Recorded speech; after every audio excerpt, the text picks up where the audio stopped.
अस्सलामु अलैकुम वरहमतुल्लाहि वबरकातुहू। अल्हम्दुलिल्लाहिल्लज़ी फ़ज़्ज़ल सय्यदना मौलाना मुहम्मद बारिक वसल्लम। अम्मा बाद,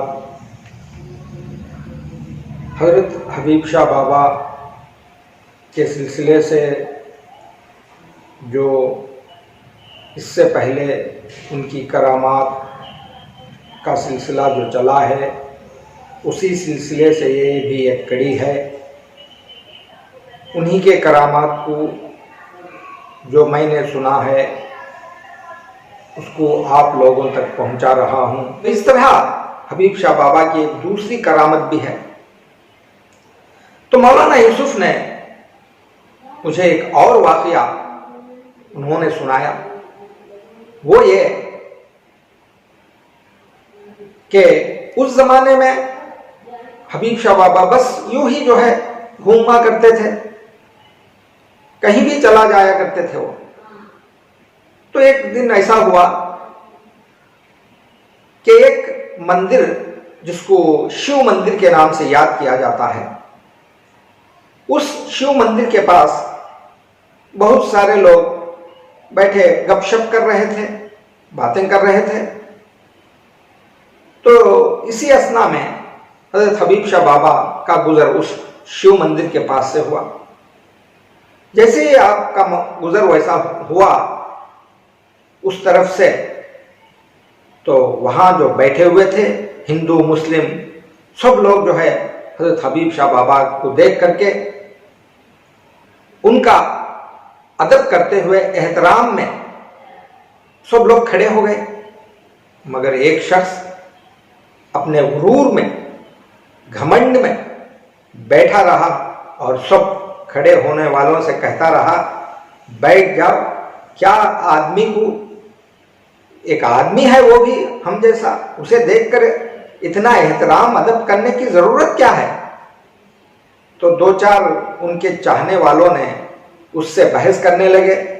बहस होते होते ये बात हज़रत हबीब शाह बाबा के पास तक पहुंची। तो बाबा जाते हुए रुक गए, उस घमंडी बैठे हुए इंसान के पास आए, आकर के कहा, उसके कंधे पर हाथ डाला, बड़ी ही मोहब्बत से प्यार से कहा, मेरे भाई कैसे लोग हैं ये? मैं भी तो तुम जैसा आदमी हूं। जब मैं जा रहा था तो ये लोग खड़े हुए, मुझे तो नहीं मालूम कि क्या बात है, मुझमें उन्होंने क्या देखा। मैं भी तुम जैसा इंसान हूं, आम आदमी हूं। आपने सही कहा, आप बैठे रहे और उन्हें डांटते भी रहे, मगर वो लोग आपकी बात नहीं सुने। अच्छा खैर, जो हो गया हो गया। आप एक काम करो कि आप कुछ मुझसे देखना चाहते हो? तो वो घमंडी ने कहा कि बाबा साहब, क्या आप इस पत्थर के बैल को, अक्सर ये होता है कि शिव मंदिर के सामने एक पत्थर का बैल बैठा हुआ रहता है। उस घमंडी ने कहा, बाबा साहब, इस बैल को जो पत्थर से बना हुआ है, क्या आप उसको जिंदा कर सकते हो? तो हजरत हबीब शाह बाबा ने कहा, मैं तो इस काबिल नहीं हूं कि पत्थर से बने हुए बैल को जिंदा करूं। फिर भी जब तुम कहते हो तो मैं अल्लाह से दुआ करूंगा। अगर अल्लाह ताला मेरी ज़बान में इतनी ताकत रखा है ताकि मेरी बात को वो सुन ले, तो तुम जाओ खेतों में, क्योंकि वहां खेत था। उस घमंडी से कहा, उस खेत में जा करके कुछ चारा तोड़ करके लाओ। वो घमंडी खुद गया, जा करके चारा तोड़ करके लाया और कहा, हाँ मैंने चारा लेके आया है। तो हजरत हबीब शाह बाबा ने कहा, देखो भाई, इस चारे को, इस घास को ले जा करके उस पत्थर के बैल के सामने रखो और कहो कि हबीब शाह बाबा ने आपके लिए खाना भेजा है, बस इतना कह देना। तो वो घमंडी चारा ले करके, घास ले जा करके उस बैल के सामने रखा और कहा, हबीब शाह बाबा ने आपके लिए खाना भेजा है। जैसे ही बात पूरी भी नहीं हुई थी, वो पत्थर का बैल जिंदा हो गया और पूरा चारा खा गया। जैसे ही वो देखा तो वो घमंडी दौड़ता हुआ आकर के हबीब शाह बाबा के कदमों में गिर गया। तो ये है हबीब शाह बाबा की करामत। इसी तरह मौलाना यूसुफ साहब ने एक और करामत मुझसे कहा कि जब हबीब शाह बाबा हमारे इस गांव में बहुत दिन तक रुक गए,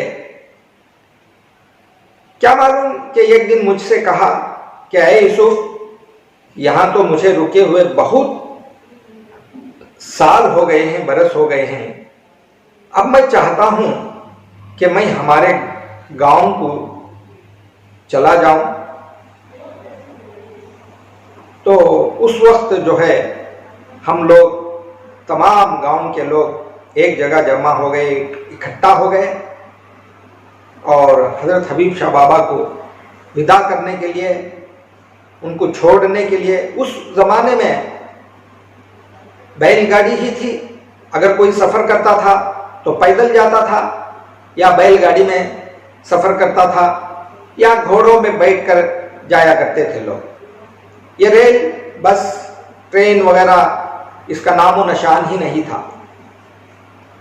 तो जब हम तमाम बस्ती के लोगों ने मिल करके बाबा साहब को विदा करने के लिए गांव से बाहर हम सब मिलकर आए। गांव की सरहद जो आज इमली स्टैंड तहसील रोड पर है, आज भी ये मुकाम है, मगर गांव के अंदर आ चुका है। उस जमाने में ये गांव का बाहर का इलाका था। इस हद तक गांव में, उसके बाद गांव ही नहीं था। सरहद है गांव के खिलचीपुर की। यहां पर आकर के बहुत सारे लोगों के आंखें नम हो गई थी। कोई रो रहा था, कोई आंखें बंद किया हुआ बाबा को तक रहा था। अब जब सब लोग हम यहाँ पर आ गए तो उसके बाद बाबा साहब ने इस गांव की सरहद पर आकर के ठहर गए। ठहर करके कहा, भाइयों, इतने साल मैं आप लोगों के बीच में रहा, अब मैं अपने गांव जा रहा हूं। आप खुशी खुशी घर लौट जाइए। इस तरह बाबा साहब ने हमें वापस करने की कोशिश की, मगर एक मोहब्बत थी हम लोगों में। हम समझे कि यहाँ से बाबा साहब चल करके दूर चले जाएंगे, जब तक वो जाते रहेंगे हम उनको देखते रहेंगे, हमारी प्यास बुझती रहेगी उनको देखते हुए। ये सोचकर हम वहीं ठहर गए, मगर बाबा साहब जाने का नाम नहीं लिया, चलने का ही नाम नहीं लिया और हमें वापस जाने को कहते रहे। हम भी यहाँ ठहर गए और वो भी वहां ठहर गए। कम से कम वो हमें बताते रहे कि तुम चले जाओ, तुम चले जाओ, तुम चले जाओ। मगर जब उन्हें यकीन हो गया कि अब ये नहीं जाने वाले, तो उस वक्त हजरत हबीब शाह बाबा ने हमारे ही सामने अपने दोनों जूतियों को पांव से निकाल करके दोनों जूतियों को इस तरह झाड़ा उन्होंने।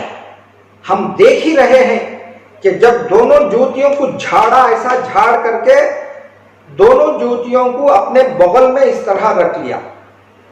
हम तमाम बस्ती के लोग देख रहे हैं कि बाबा साहब को जूतियों को बगल में रखते हुए देखा, बस इतना ही देखा। उसके बाद बाबा साहब गायब हो गए, हमारी नजरों से गायब हो गए। तो ये थे हजरत हबीब शाह बाबा की करामात। इंशाअल्लाह आइंदा भी आप मेरा इंतज़ार करते रहें। हजरत हबीब शाह बाबा के करामात को मैं सिलसिलावार आपके सामने रखता रहूँगा। उमा अलैना इल्लल बलाग। अस्सलामु अलैकुम रहमतुल्लाहि व बरकातुहू।